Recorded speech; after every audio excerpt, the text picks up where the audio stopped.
Hello guys, and welcome back to another episode. So today we're going to talk about Unholy Death Knight in PvP and how the talents should be, how the PvP talent should be, and tips and tricks about the spec, you can say. So you can see this as a level 120 PvP guide for Unholy Death Knight. Keep in mind that, well, I'm still on a beta, so things can change. So let's dive into Unholy. So Unholy is a spec that is at the moment very powerful. Right now when we're talking, Assassination Rogues is probably the most broken spec and can one-shot everyone. After Assassination Rogue, I would probably say it's Unholy Death Knight that is the most broken DPS. I played some arenas yesterday and I could easily do the double damage of my Fury or Arms friend. And I could also double damage the other team, but if they had a rogue on the team, Assassination Rogue, he would double DPS my DPS. So rogues right now are here, Unholy Death Knight here, and everyone else is down here. So that means Unholy Death Knight is a very good state right now. Yeah, but again it's a beta and the pre-patch is still early, so everything can change. So let's go into it. So talents, what you can choose for talents is actually very situation. In my case, default, I like to go first with Infected Claws, because my pet will then help me to put up the stacks of my Fisting Wands, so I can just focus on, you know, dealing the burst. And let's example, it's a priest, he runs away, my pet is on him, my pet damage him, and when the priest come back to me, he probably have 4 Fisting Wands that I can just burst and deal a lot of damage. Always serve where you get additional pet. I don't feel like the additional pet is worth. It's like, nah, I don't really like it. Clawing Shadows, I got a good tip from a viewer. And Clawing Shadows is actually a very good talent if you, let's say you're against a warrior and you want to kite him a little bit, then you can slow him, run around him, and instead of going close to him and damage, well, you have your dot, you damage over time, and you have this one here, you can just spam from 30 yards range. So if you're against a melee where you want to kite them, you can choose this one here. But if you want to go full ham melee, I will probably take Infected Claws. So default, I will go with Infected Claws, but if you go playing against someone where you know you need to probably kite, I'll go with Scourge Strike. The next one here you can have, I will probably take Ebon Fever. Ebon Fever is an excellent talent for single target damage. So if your plan is just to nuke this one, just to kill this single target here, Ebon Fever is the best one.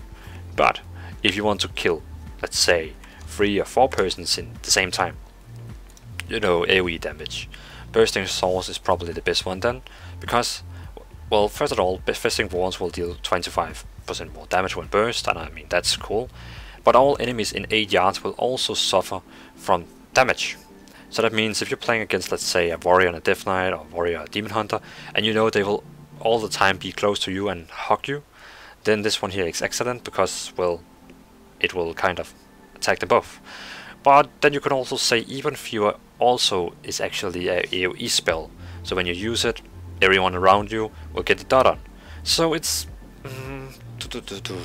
but my favorite is Ebon Fever. Unholy Blight, I don't really like that one. I mean, it's a cooldown and everyone around you will be infected with an unholy disease that deals 8000 damage over 40 seconds. Your normal damage over time deals, what is it, 6000 damage over 10 seconds. So it's probably the same damage, but I'm okay.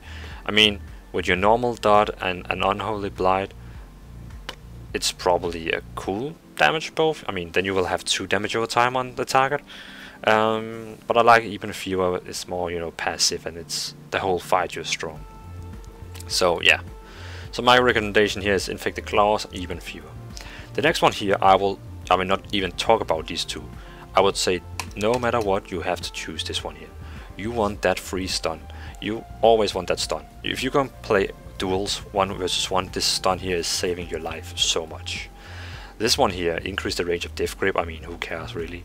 And default reduced the movement speed of enemies within area by 90. And that's just your AoE spell on the ground. I mean, come on. everyone wants a stun. Okay, unless you're playing with, let's say, 2 rogues or 1 rogue and a field druid, then they also have stuns, and your stun will probably maybe not be used because you will overlap your stuns. But again, it's a ranged stun that you can use on a healer. I mean, take it, just take it. The next one here is First Pestilent Pistols. Bursting a Festering Wand has a 10% chance to grant you Runic Corruption. Okay, so every time you burst a wand, you have a chance to activate one of your passives. Here, Runic Corruption. Each runic power you spend has 1% chance to increase your rune regeneration by 100%. Okay. And Sudden Doom, my favorite. Sudden Doom triggers 15% more and can, well, stack up to 2 times. And every time you attack, you have a chance to, well, your next death coil is free to use. It's this one here. Your auto attack has a chance to make your next death coil. It will now come 50% more, and you can stack them up to 2 times, so you can kind of save them and burst down with them. It's my favorite, but I mean, okay. Soul Reaper is a bit harder to play with. Well, it deals a lot of damage. Rips out an enemy's soul, dealing 7,000 damage over 8 seconds. Again, additional damage over time, so I mean, if you take Unholy Blight, Soul Reaper, and your normal Outbreak, then you have 3 damage over time, but is that necessary? Rip out an enemy's soul, dealing 7,000 over 8 seconds. If the enemy yields experience on or dies afflicted by you gain. Well, okay, if he dies you will get 10% haste, but I mean, how often is it that you just kill a person quick in PvP? So, and in old days, Soul Reaper was kind of your spell you had to use and then use a lot of another spells to actually be good. But now it's actually just another dot.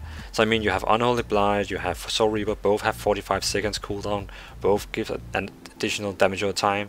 So you can either choose to have more direct damage spells here, or you can have 2 extra dots. But again, then you will just get 2 additional slots on your action bar. I mean, already now I have 1, 2, 3, 4, 5, 6, 7 spells I use in combat. Of course, I also have stun and my pet stun and all this. But do you really wish to have 2 additional damage or time buffs you need to use? It's up to you. I prefer these 2. The next one here is actually very based on your team. If you have a good healer, well, probably an spell leader is the one you want. Anti-magic shield absorb 30% more magic damage and lasts 5 seconds longer. I mean, excellent talent if you have a healer, because then you just can take care of your spell damage. Of course, it also requires that the team you're going against is using magic. If you're going against a Field Druid, Warrior and Demon Hunter, a Demon Hunter bad example, but 2 Warriors and Field Druid, something like that, where it's only, you know, bleedings and damage, then anti-magic shield is crap. Wrathwalk is only if you, well, it removes all your root effects, increase your speed, and while it's activated, your movement speed cannot be reduced below 170%. So it's, if you want to be really good to chase people and or flee or run away, it's a good one. But if you're playing alone without or 2-2 in a double DPS combo, Death Pact is your best friend, because it heals you half of your life. And of course, the next 30% you're going to heal yourself will be absorbed. But I mean, still, half life regeneration. It's a half lay on hands you can use in PvP. I mean, how crazy is that? I mean, this one here has saved me so many times for winning a duel. He's on 10%, I'm on 10%. Boom, Death Pact 60%. See ya. Boom, win. But again, if you're playing with a healer, Spell Leader and Wrathwalk is probably the better one. Against, you can say, a person you will want to charge against spellcasters, or if you don't have a healer. Of course, if your healer wants to have some help sometimes on healing you, Death Pact is fine, but I think the other one will be more better. The next row here is a bit hectic, because we have Pestilence. Death and decay damage has 10% chance to apply Fisting Wand. I really don't need that, because I mean, I already have the Infected Claws. Epidemic, so everyone that is afflicted by a dot, you can use it and they will take 2000 damage. And additional 600 damage to all, you know, close to them. So probably 2000 damage total if they are close to each other. So, I mean, my other spells already deal more than that, so I don't know why I would waste. My Death Coil deals 3000 damage, and this one here won't be, well, 2000 damage. It's like, well, in a BG where you have to kill a lot of people with a lot of, let's say if I feel have your dot on, I can see it's fun. But if you're playing arena or duel, it's waste. So for me, Defy was the chosen one, because it made my def and DK really bad. I mean, if people standing this one here, they take a lot of damage. I mean, 5000 damage over 10 seconds. I mean, it's okay, it's not that much damage, but it's a lot of damage if you think about it, between all your dots and all that. And it grows, isn't it the one that grows bigger? Yeah, if any enemies are standing in Defile, it grows in size every second. So it just keeps bigger and bigger and bigger and bigger. And I really love Defile. I think it's a great talent. On the last row, it's a big. I must say I really pass on this one here, which one is best. Army of the Damned, Death Card reduce the cooldown of Apocalypse and Army of Dead by 5 seconds. So forget about the Army of Dead if you play Arena, because you cannot use Army of Dead in Arena. And Apocalypse is probably your most strongest damage ability. When you have 4 Festering Wands on the target, it deals 4000 damage Apocalypse just one time, 4000 damage, and it bursts 4 wands directly. And I've seen people where they have like 30 or 40% health. I use Apocalypse, boom, 5% of actually dead. And it summons 4 goals from, yeah, Army of Dead are ish. So you summon 4 goals, so you have 5 goals total, and it hits very hard. So, I mean, but again, one death coil reduces the cooldown by 1 second. It's like, nah, not worth. Unholy Frenzy is my favorite one. It makes you very, seriously, it makes your damage crazy. Your gate for 12 seconds, 20% haste, and all your auto attacks is making Festering Wands, so you don't have to waste your damage on Festering Strikes. You can just spam Scourge Strike and just pump that, you can say, Wands off him. So, and I mean, 20% haste when you had damage over time abilities, it's crazy. The summon Gargoyle is, I have tested a little bit. I'm not a very big fan of it, but you summon the Gargoyle and it bombs the target for 30 seconds, and the Gargoyle gains 1% increased damage for every 2 runic power you spend. So I mean, if you summon the Gargoyle and you already have full of Death Coil runic power, and you spam Death Coils, I mean, it gets stronger. But you can either choose between a 3-minute cooldown, or you can choose between a 1.3 minute cooldown. So if you, okay, let's say, if you're going to play a double DPS combo, probably summon Gargoyle is best, because it has a long cooldown, but it probably would deal a lot of more damage. But if you're playing in a healer combination, 3v3 normal healer combinations, I'll probably take Unholy Frenzy, because you can use this cooldown almost 3 times before Gargoyle is actually ready again. So 3 versus 3 with healers or just healer combos, I will take Unholy Frenzy. Damage combos, you can take Summon Gargoyle. Yeah, just do that. So that's my talents, how I would play and in what different situations. I love that you have so many different talents you can take in different situations, so you can say, okay, if I play against this one here, I should probably take this, or this, or this, or this, or this. Now we have the PvP talents, and I must say, these PvP talents I have right now here is my favorites. I love them. So the first one here, I always take the PvP Trinket, because I like to use, and I like to choose when do I want to get out of the stun. And down here we have these PvP talents you can choose from.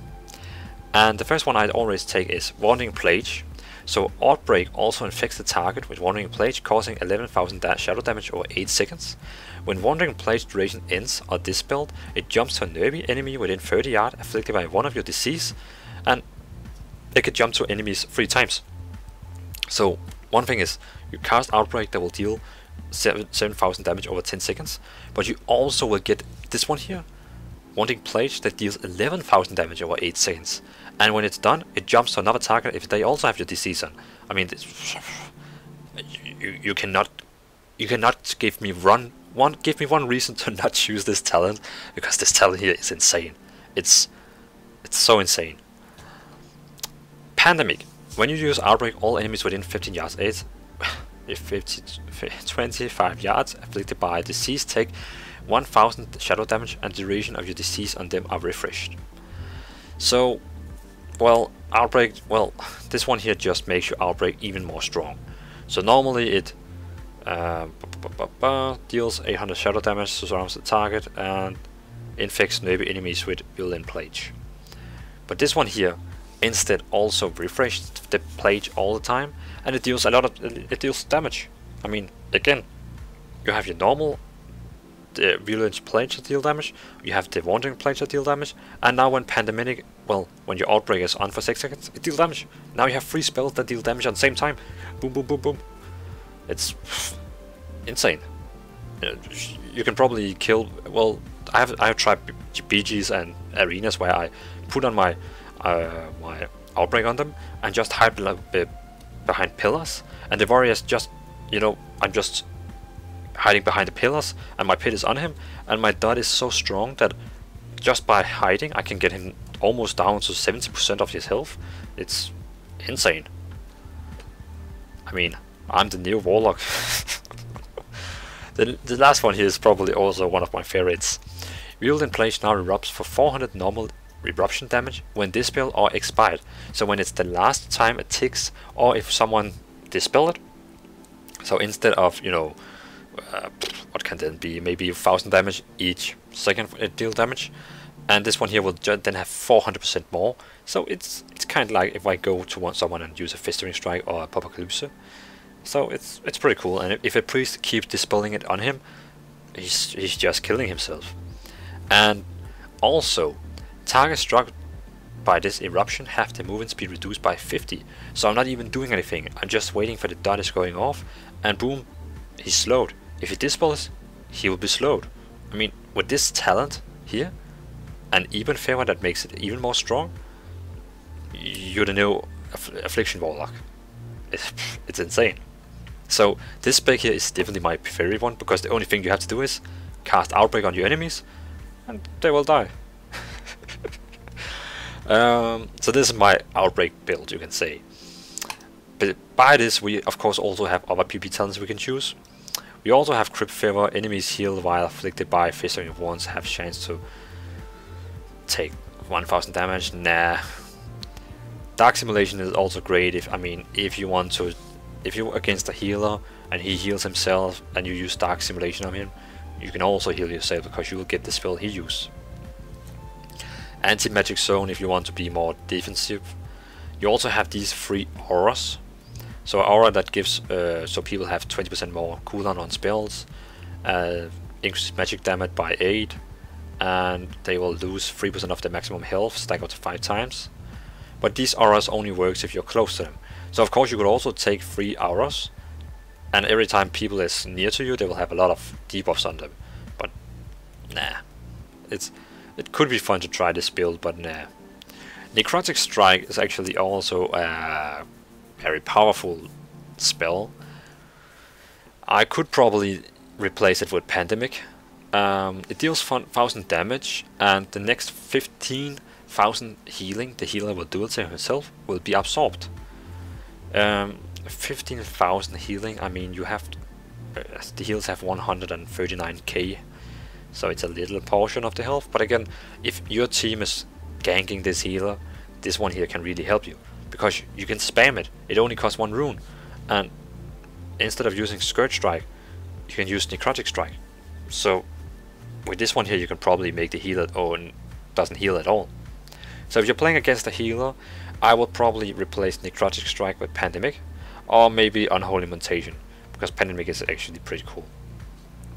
So take this one here if you're playing against healer, or of course if you feel you're good to kill healers, then take it and then keep this one here. Reanimation is also quite funny spell. Reanimate a nearby corpse, summoning a zombie with 5 health for 20 seconds. Slowly move towards your target. If it reaches your target, it explodes, stunning all enemies within 6 yards for 3 seconds and dealing 10% of enemies' health in shadow damage.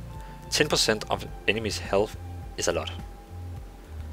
Costs 1 rune, and you can summon as many as you want. You have 6 runes, you can summon 6 zombies. It's 60% of his health, and they will just walk through to him, and kill him. The problem is that these zombies doesn't have much life. They have 5 health. So if he doesn't focus, you can kill him with it, because they will go into him, kill him. If he just think a little about, well, then he just makes 1 AoE and they dead. So it's a bit, it only works against players that doesn't really know what to do. Or if you're playing against a healer that is really stressed and he's close to die, well, then he probably don't have time to kill these reanimations. But it's a risky business talent to take this one here. Also, this one here, it's if you have problems surviving, it makes all all magic damage that goes to you chance to be absorbed and just be converted into a debuff over time. So you can say, like the Brewmaster tank, that all your damage will be stacked over time. So this is a damage over time instead. So nah, I would not go with it. This one here actually is a bit funny. It makes your Army of the Dead able to be used in Arena. Goals summoned by Army of Dead leap together to form a single goldish monstrosity. Reduce the cooldown of Army of Dead by 4 minutes. So instead of 8 minutes, it's 4 minutes. And I'm pretty sure when you use this one here, you can actually use it in Arena. So instead of summoning a lot of zombies, you summon one big one that would go and kill. But yeah, nah, I don't like that. So for my ganking spec, I would probably go with this. If you just want to go in a battleground arena and just pop up your Outbreak, your damage over time, your pet, and just kill them. Yeah, I would probably go with this one here. So enough about talents. One important thing that I also got a tip from my viewer, because I forgot totally about it. Your pet is a very important brick. A lot of people say, I wish I could have something like Lonely Wolf in the talent spec so I could play without pet. But your pet is your best friend. Every time someone is running about behind a pillar, your pet goes with him, and he cannot go in stealth, he cannot drink or something. Your pet is just on them all the time. The good thing is that your pet have this one here called Gnaw. And Gnaw stuns the target for 1 second. And if you take it off automatic and drop it down here, you can see now I have my normal stun and I have my pet stun. And if I transform him to the bigger pet, he stuns for 2 seconds. So now I have one with 4 seconds stun and I have one for 2 seconds stun. So that means a healer, I can stun him 2 times and I can use my Mind Freeze to interrupt him in healing. And remember the fake cast, they will always fake cast the first time they heal. So don't spam out the Mind Freeze when you see a flashlight, he will fake cast you. So in this case here, I love my pet because he can stun, I can stun, and he will keep on the target all the time. And he will, because of the talent here, he will also put warns on the target, that will help me killing the target. Besides that, I can only say, well, in tips, I can only say that keep on Defile every time you're fighting someone. Put your Defile on, fight inside it. If you're playing against a warrior, he probably will not go out of it. He will be staying inside it because he knows if he goes out of it, you'll just be staying in it and cast dots on him and cast Death Coil on him. So keep on your Defile on the ground every 20 seconds, sorry, and keep it on the ground. If you're playing against a ranged, stand in it. Don't go out of it. Stand in it because you can actually basically range it. So if you have Glowing Shadows against melees, well, you can basically just range at him and stand inside him. And if he's a warrior, he will never go away. A Retribution Paladin, he will never go away from you because he needs to be close to you. So you can say either Defile will help you kill the target or make them run away, and they have nothing to do because you will just kill them from range at distance. That's what making Unholy Death Knight so powerful, because you can kill people close and range it. It's insane. I really love it. And the most cool thing also is that, okay, so you have your Defile, you can use all the time. If you're playing against a warrior that is close to kill you all the time, keep in mind, instead of using your Death Coil, stop it. Don't use Death Coil. Only when it props because of your sudden doom, so it's free. Use your Death Strike instead. Because Death Strike is also dealing a lot of damage. So Death Coil deals 3000 damage, but just Death Strike deals 2800 damage. And of course it's melee, but almost same damage, and it will heal you. 30% of all damage you have received for the last 5 seconds, it will heal you.